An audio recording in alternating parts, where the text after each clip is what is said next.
여러분 반갑습니다. 정의화입니다. 이번 폭염에 아주 고생이 많았죠. 이제 처서가 지났으니까 곧 가을이 올 것으로 생각이 됩니다. 제가 그 봉쇄문화재단을 만들어서 그때 이제 문화의 불모지라는 이 부산의 문화에 조금이나마 기여해보고자 노력을 했는데요. 지난 시간에 그 설명을 드렸습니다만, 이 봉쇄문화의 얘기를 하면 두 가지가 제가 꼭 기억에 남는 일이 있습니다. 어떻게 보면 그 당시로는 우리 부산에 거의 뭐 처음 있는 일들이죠. 하나는 바레리노 이원국 후원을 위한 디너 만찬 디너 쇼라고 그럴까요? 그런 시간이었고요. 하나는 음악인 김성덕이라고 제 고등학교 동기 동창입니다만 그 친구의 그 자선의 밤 행사입니다. 그것을 좀 소개를 좀 드리고자 합니다. 저는 사실 뭐 바레리노 발레에 대해서는 잘 아는 바가 없었죠. 근데 제가 이제 같이 봉쇄문화재단 활동을 하는데 가장 크게 기여한 사람이 부산일보 상무로 이제 재직을 했는데요.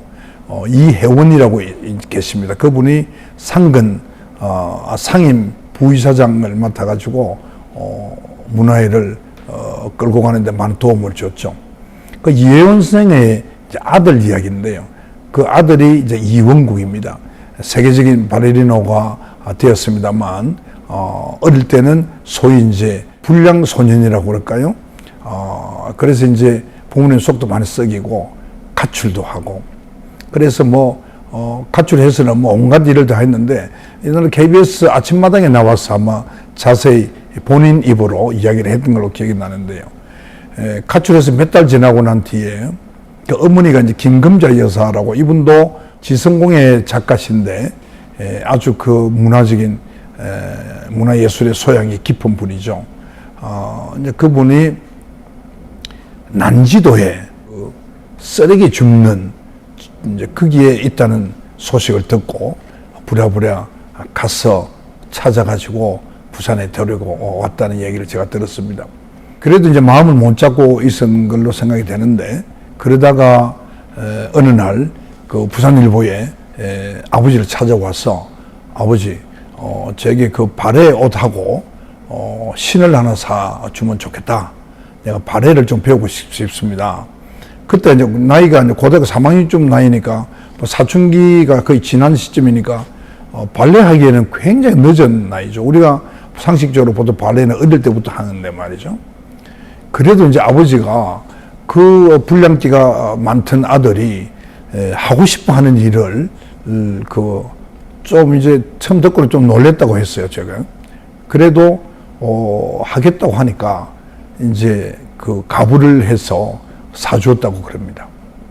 근데 이제 이 얘기 들어보니까 길을 가다가 어느 발레 학원에 있어가지고 거기 이제 가서 창문을 통해서 안에 발레 연습하는 그 장면을 보고 그 아마 이 이원국 군이 문득 하고 싶다 하는 생각이 들었던 모양입니다. 그래서 바로 이제 아버지를 부산일보 찾아갔다는 거 아닙니까?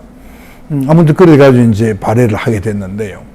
그 어느 날 얘기 들으니까 그 불가리아인가에 가서 국제 세계 발레 콘테스트에 가서 2등인가 한 걸로 제가 기억합니다만 그 이야기를 하시는 거예요. 이혜원 선생이. 그래서 그때 제가 이제 형님이라고 그랬는데, 형님 우리 그러면 이런 거 한번 해보면 어떻겠습니까? 그러니까 저는 이제 미국에서 의사생활도 하고 이제 외국에서 그런 걸 많이 봤기 때문에 이원국 바레리노 이원국 후원을 위한 디너 쇼를 한번 해봅시다. 그래 이제 하얏트 호텔에 1인당 예를 들면 이제 몇십만 원씩 이제 하는 걸로 하고 한 테이블에 한 100만 원씩 해서 그때 95명 정도 오신 걸로 제가 기억을 합니다. 근데 이혜원 선생이 이제 원래 부산일보 기자로서 아주 열심히 그 노력을 하신 분이고 아주 평판도 좋았고요. 이제 사회부장도 하시고 상무까지 하시고 했는데 이제 발이 상당히 넓죠. 그래서 그분이 이제 한 반쯤은 그 노력을 했고 또 저도 이제 여러 가지 이제 노력을 해서 그 행사비는 일체 이제 우리 봉성문화재단에서 대기로 하고 이제 후원금은 이제 같이 노력해서 이제 모았는데 그게 제가 지금 기억에는요 우리 부산에서는 최초의 그 후원을 위한 디너쇼가 아니었는가 그래 생각합니다. 그때 모인 이게 아마 1,600~700만 원을 모았던 걸로 생각이 됩니다. 근데 사실 이제 제가 볼 때 이제 우리 20세기가 산업화 시대였다면 21세기는 지금 뭐 우리 K컬처가 굉장히 유명하지 않습니까? 그런데 지금 이게 1992년이었으니까 32년 전이죠. 제가 국회의원 하기 전이니까요. 그때 벌써 이제 저희들 생각에는 앞으로 21세기가 정보화 시대가 되고 AI 시대까지 이제 물론 이제 디지털 시대가 되면서 문화예술이 굉장히 중요한 기능을 할 것이다. 저희들 그런 생각을 했죠. 그래서 이제 그때 이러한 그 소프트 시대에 맞는 소프트웨어 시대에 맞는 이런 행사가 좋겠다. 왜냐? 결국은 그것이 인재를 육성하는 것이 굉장히 중요하기 때문에 그래서 이제 그 후원의 밤 행사를 이제 하게 된 겁니다. 그때 제가 쓴 자서전에 보면 이렇게 써놨어요. 특히 문화예술은 우리 사회를 기름지게 하는 토양일 뿐만 아니라 부가가치가 높은 상품이 될 수 있는 분야다. 제가 그렇게 말을 했는데요. 사실 요즘 이제 전 세계적으로 K-팝, K-컬처가 아주 빛을 발하고 있지 않습니까? 이 분야는 아주 독보적이죠. 어쩌면 정부는 정말 서포트만 해주고 나서지 않아고요. 그 개개인들이 단체가 나서서 이뤄낸 그런 것이 아닌가 이런 생각이 됩니다. 저희들도 부산에서 그나마 작은 일이지만 그런 일을 했다는 것을 오늘 말씀을 드리고요. 이제 제가 뉴욕에 있을 때 그 맨하탄에 보면 그 링컨 센터가 있습니다. 그 링컨 센터도 제가 찾아가서 거기 4층, 5층에 보면 그 발레 스쿨이 있는데요. 거기 제가 가서 이제 면담을 하면서 이용국을 소개도 하고 제가 그 신청서를 받아와서 줘서 그 뒤에 우리가 모은 그 후원금을 가지고 이용국 군이 미국에 가서도 공부를 한 것으로 제가 지금 기억이 됩니다. 그날이 1992년 12월 21일 날 해운대에 지금은 호텔 이름이 그랜드 조선인가 이렇게 바뀌었습니다만 그 당시는 하얏트 호텔이었죠. 그 볼룸을 빌려가지고 그렇게 이제 후원의 밤을 했습니다. 그래서 이제 1,860만 원이네요. 1,860만 원의 후원금을 이제 모였는데 사실 예상 외의 성과였습니다. 그래서 그 돈을 가지고 아까 말씀드린 대로 이제 그렇게 해서 발레리노가 됐죠.